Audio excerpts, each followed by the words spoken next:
இருங்க. ஃபஸ்ட்டே நான் ஒரு டிஸ்க்ளைமர் கொடுத்துட்றேன். இது வந்து ஒரிஜினல் மல்லிகைப்பூ கிடையாது. இது வந்து ஒரிஜினல் மாதிரியே இருக்கக்கூடிய ஆர்டிஃபிஷியல் மல்லிகைப்பூ.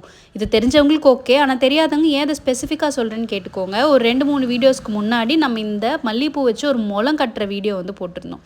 அதில் நிறைய பேர் வந்து கமெண்ட் பண்ணியிருந்தாங்க. பயங்கர வியூஸுமே போயிருந்துச்சு. கிட்டத்தட்ட 1.5 மில்லியன் வியூஸ் வந்து போயிருந்தது. நிறைய பேர் வந்து எங்கள் ஊரில் முளம் வந்து 10 ரூபா தான், 20 ரூபா தான் அப்படின்னு சொல்லியிருந்தாங்க. எனக்கு பயங்கர கன்ஃபியூஷன்.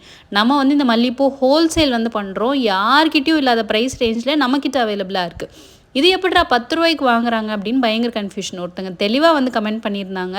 நாங்கள் எங்கள் ஊரில் தோட்டம் வச்சுருக்கோம். நாங்கள் வந்து இந்த மல்லிகைப்பூ வந்து சாகுபடி பண்ணுறோம். ஆனால் எங்களுக்கெலாம் இந்த விலை இல்லை அப்படின்னு சொல்லி வந்து போட்டிருந்தாங்க.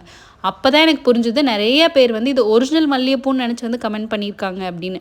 இது ஒரிஜினல் கிடையாதுங்க. ஒரிஜினல் மாதிரியே அப்படியே ஒரிஜினலோட லுக்கே இருக்கக்கூடிய மல்லிகைப்பூ. இது வந்து ஆர்டிஃபிஷியல் தான். இன்னுமே நிறைய டவுட்ஸ் வந்து போட்டிருந்தாங்க. அந்த டவுட்ஸ் எல்லாமே நான் அடுத்தடுத்து வந்து கிளாரிஃபை பண்ண போகிறேன். அண்ட் இதோட மேக்கிங் வீடியோஸுமே நான் உங்களுக்கு அப்லோட் பண்ண போகிறேன்.